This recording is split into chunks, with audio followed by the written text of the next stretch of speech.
There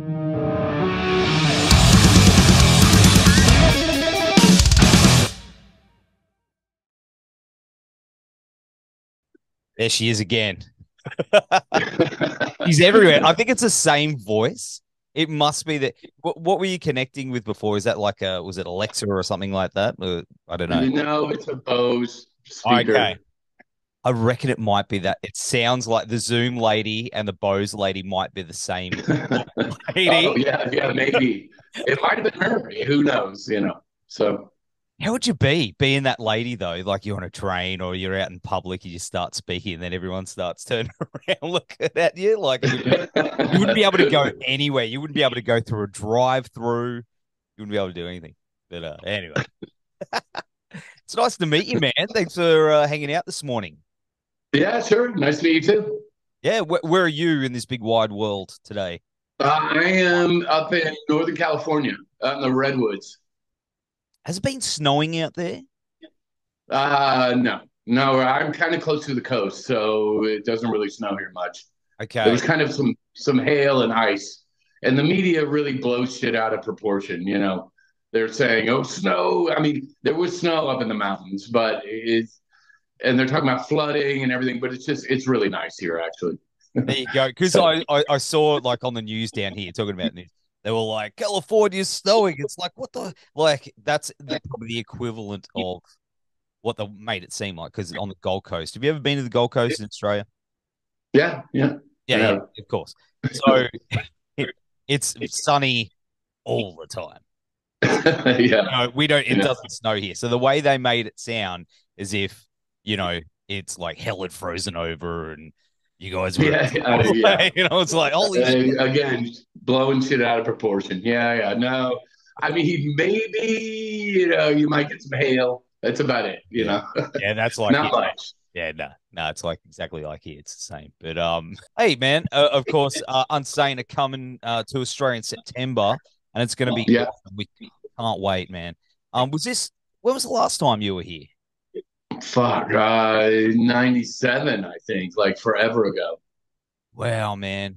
I knew it was. I remember. I vaguely remember, but that's like seeing the poster and stuff like that. I was in high school. But what was it like back then? What are you looking forward to coming back? It was awesome. It was really fun. It's just fucking. It's great to get over there and be able to play. Like kind of. Like after that, I came back and hung out with some friends in Sydney and Brisbane and Melbourne, and it's cool to go visit and stuff. But just given the opportunity to go over there and play music is fucking awesome. Man, we can't wait. But of course, it looks like you've been on tour recently, and we were talking about the elements. It looks like you were stuck somewhere for 2 days. Was that right? Oh yeah, yeah. We did a thing out from like Austin, Texas, out to San Diego, up the West Coast, and then through like Boise and shit. And after Portland, we drove to Boise, did Salt Lake, and then after Salt Lake, we went up into the Rocky Mountains, and they closed the Highway 80 and there was no like weird weather or anything, but they closed the highway. No, this shit was coming, and we kind of took these back roads to try and get around where they had closed the highway, and then a massive blizzard hit and the temperature dropped and it was like 20 below Fahrenheit and like white out. You could not see the road in front of the van. I had to look out the side window just to even see if I was on the road, you know. And then we drove in that for like 30 miles, which took us about 2.5, 3 hours because we were going so incredibly slow. And then they closed every highway in the state. And we got stuck in a hotel for 2 days, missed Laramie, missed Denver, which was too bad because Denver's usually really good. And then the minute they opened the highways, I had to haul ass on ice and snow for a few hours and drive 11 hours total to Omaha, Nebraska, which was good. If you miss a day or two and you're stuck somewhere when you're on tour, you got to make up all that distance. So Yeah, yeah. it, yeah, so we just had to haul ass got there a little bit after doors, had to load in all our shit, through the crowd, but we made it and everything worked out. So it all worked out, but we did miss 2 shows, and it was incredibly cold. How's it going playing live? I know my voice can be a little funny when it gets real cold playing live shows. Oh, Over there. yeah, no big deal. No big deal. I've been doing it a long time. I'm pretty used to it. Yeah, it's not really that bad at all, honestly. I mean, I get a little bit hoarse no matter what, even if it's summer. So, just kind of, keep going. That's it. Well, I But mean, it you worked out. you're picking a good time to come down here though. Like September's Oh, going to yeah. be like the sweet spot. It's not going to be brutally hot. It's not going to be cold as fuck. It's going to be like Yeah. perfect. So, are you guys are you doing the travel in the plane thing, or are you going to be driving? I mean, as far as I know, most of it's driving. Yeah. We're going to kind of use Melbourne as a base and then go from there. Generally, there'll be a few other places, but yeah, a friend of our bass player and friend of mine, but we haven't seen her in forever, has a house in Melbourne. So we were like, oh, hey, what do you think? And she has rooms for all of us. So we were like, oh, fuck yeah, we got a place to stay. So it's kind of cool. That is cool. That is cool. Yeah. Well, I mean, what you've been here on and off over the years, but what's the one thing you sort of missed about Australia when you're not here? Yeah. Meat pies. Oh, yeah, everyone says that. Sorry. That's the first thing that comes to mind. Mushy True, though. peas. You have that over there? Do you have No, like, I mean, no, not like you guys have it. No. are we weird? Is that a weird thing? Like, No, it's really good. It's awesome. It's really good. Like, I love it. yeah. Well, I mean, on this tour, you've been focusing a lot of the early material, which is really cool. What inspired you to sort of really go back and dig into that stuff? Well, during the pandemic, everybody's in lockdown, and my friend Tim, who manages us and shit, just called me up and was like, "Hey, I got nothing to do. How would you feel if I hit up every label you've been on, which is a shit ton of labels, and get all the rights to your early material back to you, because the time period of the label owning it is expired." And they've been a little. I mean, most labels I've dealt with are pretty cool and Yeah. friends of mine, but some were a little more resistant. And people don't just give it back to you when they're supposed to. They just sort of hold on to it and hope you don't notice. But so he got all the rights back to just about everything. Um, and like when Charlie died, our first drummer, he OD'd, and when he died in '92, we started playing with Vinny on drums, and things just sounded so different. Like Charlie had a very specific sort of style to the way he played. So we just were like, well, we're writing new shit. We're not going to play the old shit. So we backburnered all those songs, didn't do them, wrote new shit, and I didn't play those songs forever. So once I got the rights back to all the early shit, we thought, okay, well, he also hooked me up with this thing, Virtual Label, which does fulfillment of orders and stuff for me. But so it was sort of like, okay, let's start a label and reissue the early shit. And that being the case, I called up Vinny and said, hey, do you want to play? But he didn't. He was in Mexico. Both him and our old bass player, Dave, had moved out of the country. And my friend John could do it. He was really actually very good at doing it.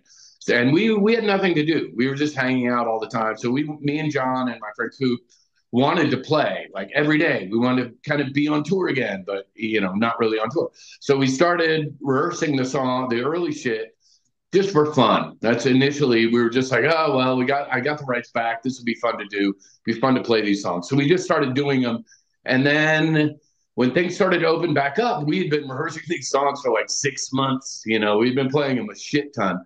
So we were like, let's just do one show of the early shit and see how it goes. So we did that one show, and some videos were posted to YouTube and shit, and suddenly we got offered tons of stuff.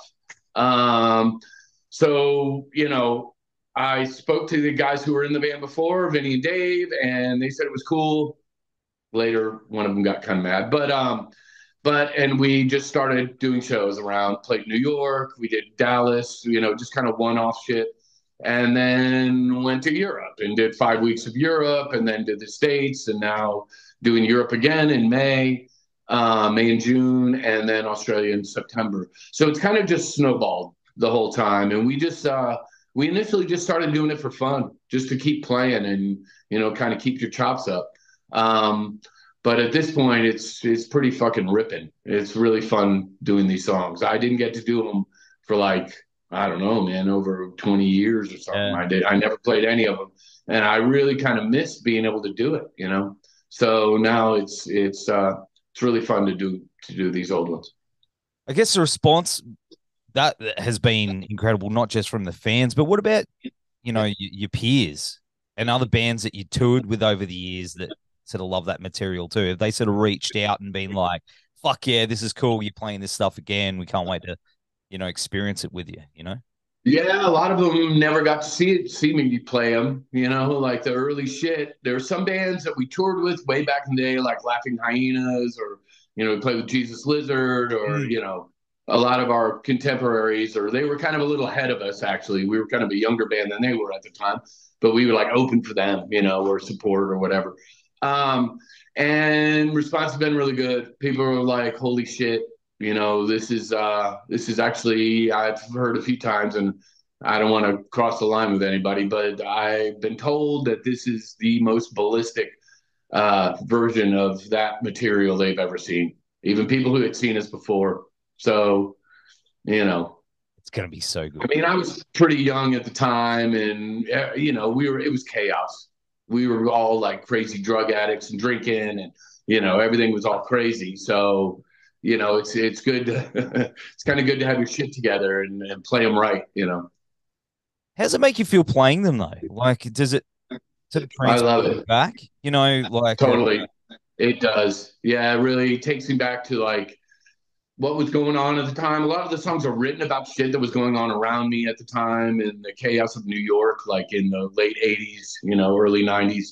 A lot of it's about sort of just urban existence during that period of time, which was pretty fucked up. There's a lot of violence, like burnt cars around and fucking, all kinds of craziness. So yes, it definitely takes me back. But then at the same time, having not done them forever, they're kind of new in a way. And for me personally, I can kind of do more guitar shit than I do with other stuff, because there's a lot of spots where I have sort of a general outline guitar wise in terms of like the high shit I'm playing, going, I would say lead guitar sort of. But I can, from the very beginning, I kind of use that as a loose sort of diagram, and then I can just do other shit around it and make up different shit and change things up if I want a little bit. You don't have to play it exactly the same every time. You can make up new shit and hopefully come up with something cool. That's awesome, man. But of course, re-releasing the albums, you started with the first one, right? So yeah. Well, there was one record, Improvised Munitions, that really early on, I think it was like 88 or something, but we had made now I listen to it, it's very short. We made a short record for this label Circuit, and the guy gave me a test pressing at the Pyramid Club one day, and then disappeared off the face of the earth, just totally vanished. We went to his house. He didn't live there. He had something of a cocaine habit. So we're not sure if he just had gone into super debt and maybe had been offed by some crazy coke dealer or something. But he disappeared. I had the test pressing. I went on tour. We were really bummed. That was going to be our first record. We were like, holy shit, now we don't have a first record coming out. So went on tour. My roommates at the time were all a bunch of junkies and crazy weirdos. And while I was on tour, they sold every piece of vinyl in my room. So then the test pressing had been sold as a used record to somebody and had vanished. So I didn't even have the test pressing anymore. Cut to 20 years later. There's a guy I hear on the internet that somebody has that record. And there was a guy that I knew from social media, but I had met him at shows. But he had a cassette of it. And I was like, holy shit, how did you get that? Turns out he got it from this guy, Jordan Mamoni, who lived like 5 blocks from my house. And in like 1990 or something, had bought my test pressing at a used record store and like hermetically sealed it, not really, but sealed it and put it away and stashed it so it was in perfect condition. Um, so we got the test pressing from Jordan, borrowed it, and remastered the whole thing. So we were able to put out the very first record. It also has some demo tracks. There was a cassette that I used to go around to clubs in New York, like CB's and Lismar Lounge and Pyramid Club and stuff, and hand out cassettes, to try and get shows when we first started out. So we put a few of those tracks on there to fill it out a little bit because it was pretty short. But so we finally got to release that first record that never came out. It's called Improvised Munitions. Yeah. So that got released as the very first one, which it was. And then we had re-recorded, the songs and had spent a lot of time touring before our first record came out. We had been touring and we had some show playing after Sonic Youth at CBGB's. And it's called the Graveyard Shift. And it's kind of a bummer because you get there and there's this big show, Sonic Youth, crazy, packed. Don Fleming jumps up on stage with them and plays with them. And they do this crazy, 3 encore show and shit. And then everybody starts to filter out and then you get to play. So it's kind of like you're playing CBGBs at 2:30 in the morning, to 12 people. But luckily, one of those 12 people was Gerard Cosloy from Matador. So he gave us a record deal, and we got to re-record a lot of the songs that we had on that first record that didn't come out. And also, I used to record our live sets with just a little cassette recorder.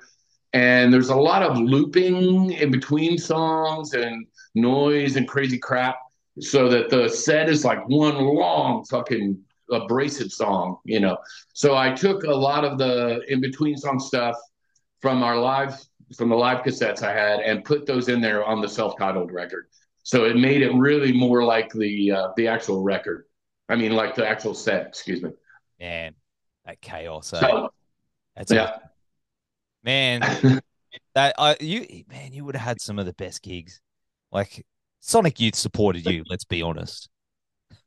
Yeah. What? No. Yeah. That does not count. It does not count if everyone leaves before the headliner, Yeah. Let's leave that one alone, Bloodmouth. But I'm joking. No way. I'm joking, kid. But man, what was it like playing that venue? Because I mean, the only thing I could think that would probably be like was we had Frankie's Pizza down here that recently closed, and that wasn't where I am. That was in Sydney. I got to play one of the last nights of that, but it had that same sort of legendary status as what CBGB did.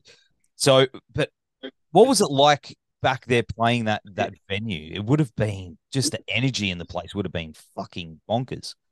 Yeah, it wasn't big. It wasn't a big club. So if it was packed, it was fucking crazy. And the stage was kind of low, so people were like, you could, it's like from waist up and the right pushed up against the edge of the stage and really sweaty. And they have these 2 giant side fills for your monitors. Yep. So the audience is actually hearing your monitor mix. So you have drums in there and vocals, and everybody's hearing all your monitors. So the whole stage sound is really for everyone. You know what I mean? So, and it cranks. It was fucking, they had a great sound system in there. So it just sounded really good and really super powerful.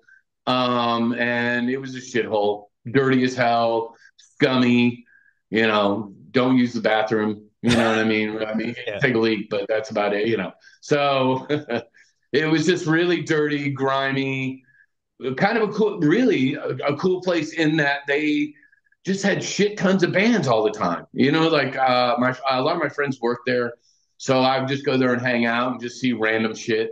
But there would be like 6 bands a night, you know, and you could just go see all kinds of crazy crap, all different kinds of shit. So it was very cool, you know, and cheap. It wasn't expensive. Well, drinks were expensive a little bit, but getting in, I mean, like I said, I had friends there and stuff. So if you're local and you live around there, they're cool. They'll let you in. You can just kind of hang out and watch, you know, see whatever you want and hang. So I love it. I love it, man. yeah, Like, very cool, very yeah, accessible, you know, like for anyone. So that kind of really helped the place, you know. that's awesome, man. I wish I could have been there. It's legendary, Yeah. legendary. But man, the you know, the video for Scrape is still one of the best videos ever made, in my opinion. I mean, there's something about dudes like eating shit on skateboards that everybody just loves. You know, like just Yeah, fucking yeah. themselves up. I Everyone loves it. You know. Yeah, I kind of knew that. I mean, I don't want to, you know, confess to too much drug abuse or anything, but me and my friends were sitting around in the living room watching, I think it was a 415 video or some skate videos.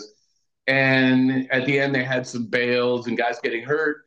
I took a giant bong hit, turned to my friend Thomas, who worked at Trans World, and I said to him, is there any way we can make a video for this song Scrape where everybody hurts themselves? Yeah, like, can we just do that? And he worked at, you know, he worked at Transworld. So he was like, Chris, I think I can do that. So $169 later. And I said to him, like, just keep the band footage. He shot some live shit on Super 8 from a show that was coming up. But just keep the band really minimal. You know, maybe like 6 seconds of the band and the whole song, and just make it all about people getting hurt. So he used some Super 8 shit of us live, and then just all pain and hurt. Except he just had the one last guy make it, which he wanted to sort of add something of a positive spin to that world of pain. So yeah, I mean, it just was like a, you know, it's just, you know, a good stupid idea. You know what I mean? Like you just Oh kind of man, go, hey, and my friend happened to be, you know, right there with me and able to do it. So MTV picked it yeah. up too. You know, like Yeah, well, okay. So we were on Matador. yeah. We made this record, Total Destruction. And when we made it, we knew Matador had been bought up by Atlantic Records, Oh wow. which me and the guys have always been I've always thought major labels suck. They fucking rip you off. They can dictate your career. Like if you don't sell enough, they'll back burner you, even though you owe them 2 records, and then your band is fucked forever. So Mm. I've always kind of hated major labels. I've always thought going indie was definitely the best. But Matador got bought up by Atlantic. So we kind of made Total Destruction, and I kind of wish the production was a little more harsh on it because we made it knowing that it was going to Atlantic, and we were not really we weren't into it. So they gave us money to make a video. So we gave my friend Richard Kern, he's this filmmaker from our neighborhood, does a bunch of crazy underground, gross, crazy crap. Gave him money to make the video for Body Bomb, which was a song about a dream I had where you strap on explosives and go down and blow up the White House. But anyway, so You it know. was a dream, just a dream. I'm not a, you know, whatever. But so then we got Nats from Cop Shoot Cop to be in the video and make a bomb, and then at the end of the video, he blows up the World Trade Center. Oh Which yeah. yeah, but then Can't do now. soon after that there was an attempt. Like these guys drove a van into the base of the world, you know, into the underground parking of the World Trade Center and tried to blow the van up, whatever. So we sent that video to Atlantic, sent it to MTV, and they wrote back an email that said, "Don't like the band, period. Don't like the video, period." So, so somehow we had succeeded. We knew it was going to be offensive to these major label cocksuckers. So, so we had done this totally intentionally, and then cut to a couple of years later, and you know we make this skate video of everybody getting hurt, and they get this great video. They love it. They're such fucking totally hypocritical, just gross. Yeah, more gross corporate bullshit. But so then they put it on heavy rotation 4 times a day. And they were getting complaints from like Janet Jackson, who spent $600,000 making her video, that this stupid band UNSANE with their crappy $169 video is on heavy rotation. But it was kind of awesome because I would see all these cheesy corporate bands, and then our video comes on right after. So it was definitely entertaining to see how they ran that. So good. It's so good. Yeah. I mean, Well, thanks. with that, I mean, you've toured with Slayer, you did heaps of stuff, but Yeah. and you were so influential for a lot of bands. Who surprised you the most that sort of came up to you and went, dude, I love your band, man? Like, was there anyone that sort of, Oh, I don't know. I don't know. I can't say. I'm trying to think. Oh, Mastodon, yeah, maybe. Yeah, yeah. I Like get a Brent little from bit there, yeah, Mastodon was like, Chris, like scattered, smothered, and covered. It's fucking awesome. They totally influenced me and all this shit. So I was very flattered by that. Obviously, there's been a fair, there's been a bunch. We're like sort of anti-commercial, yeah. just a little bit. I think you could tell by the cover art. Well, there's that. There is that. Yeah, yeah. I mean, look, you got death metal album covers with like maggots coming out of people's junk, but and then there's that. I think that's way more brutal.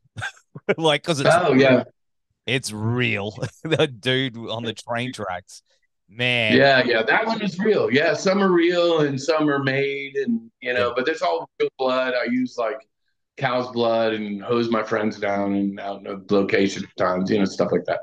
So man, that's it, but it gets a point across. It. yeah, yeah. No, I mean it's thematically. I've wanted to stick to this from the very beginning. I just really like it. I grew up loving horror movies, and I just love there's also something about just blood, Yeah. and like in modern times, blood is just kind of, it can be disease, it can be, graphically Mm. gore, just there's a lot of aspects to it that I just find kind of like repulsive and beautiful.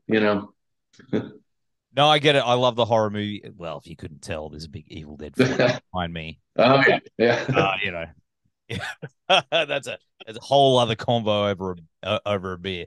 But But man, so of course, you got this tour coming up down under and all over the place. It's really happening for you, which is exciting.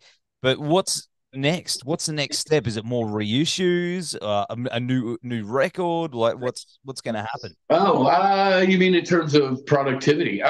Yeah. Yeah, we're gonna release the next one. We're not sure if we're gonna do the singles record. I guess we really technically have to, in a way, just to keep things going. But maybe do a smaller pressing and do more of a collector sort of thing, colored vinyl and shit.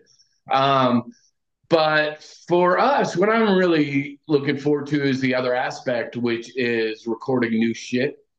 And we're talking about the way now records are not really released. You don't make Pink Floyd's Animals and listen to the every track and have them in that order. And you don't make like album rock anymore, or you can. I mean, I have, but it's more now the single, I think, is kind of back to being potent in terms of the internet and stuff. Sure. So what we're talking about is doing 7-inch singles, as the vinyl aspect, but doing a box set of them and releasing them one at a time with different cover art for each one. That's cool. And then after you get like 6 of them, and you do a video basically for maybe an A, or maybe we do both A and B sides, but you do it as A and B sides in a format where it's like A side is the hard hitter, and B side is the crazy weird shit. So then we do like 6 of those, 5, 6, 7, who knows. And then I get to do more art, and then we do release them singly, and then we release them as a box set, and then eventually as a 12-inch full length album. Sign me up. That sounds incredible, man. That sounds amazing. But Yeah, it's just kind of a cool way to work because yeah, you're not writing an entire record where, oh, let's put the sort of slower, weaker one, at the midway through side B. You know what I mean? No, let's fucking hit hard every record, every single, and do weird shit on the B side, So is it going to be as furious? Is it going to be as angry? I don't know. I never thought any of it was really angry to begin with. Really? Really? All right. Yeah, I thought they were all kind of poppy songs, I love it. So yeah, I might dig a little deeper, we'll see. Awesome, man. Awesome. Well, hey, man, it's been really cool hanging out with you this morning. I hope I made sense. Totally. Yeah, no. Hey, thanks for doing this, man. It's awesome to talk to you. You too, man. You too. We'll have all the links down here to the tour dates. Brother, you take care. Enjoy your day, and let's catch up in Brisbane. Yeah, sounds good, man. Say hi if you come to a show, and let's hang out a little bit. Yeah, man. I will for sure. All right. All right. Cool. Take care, bro.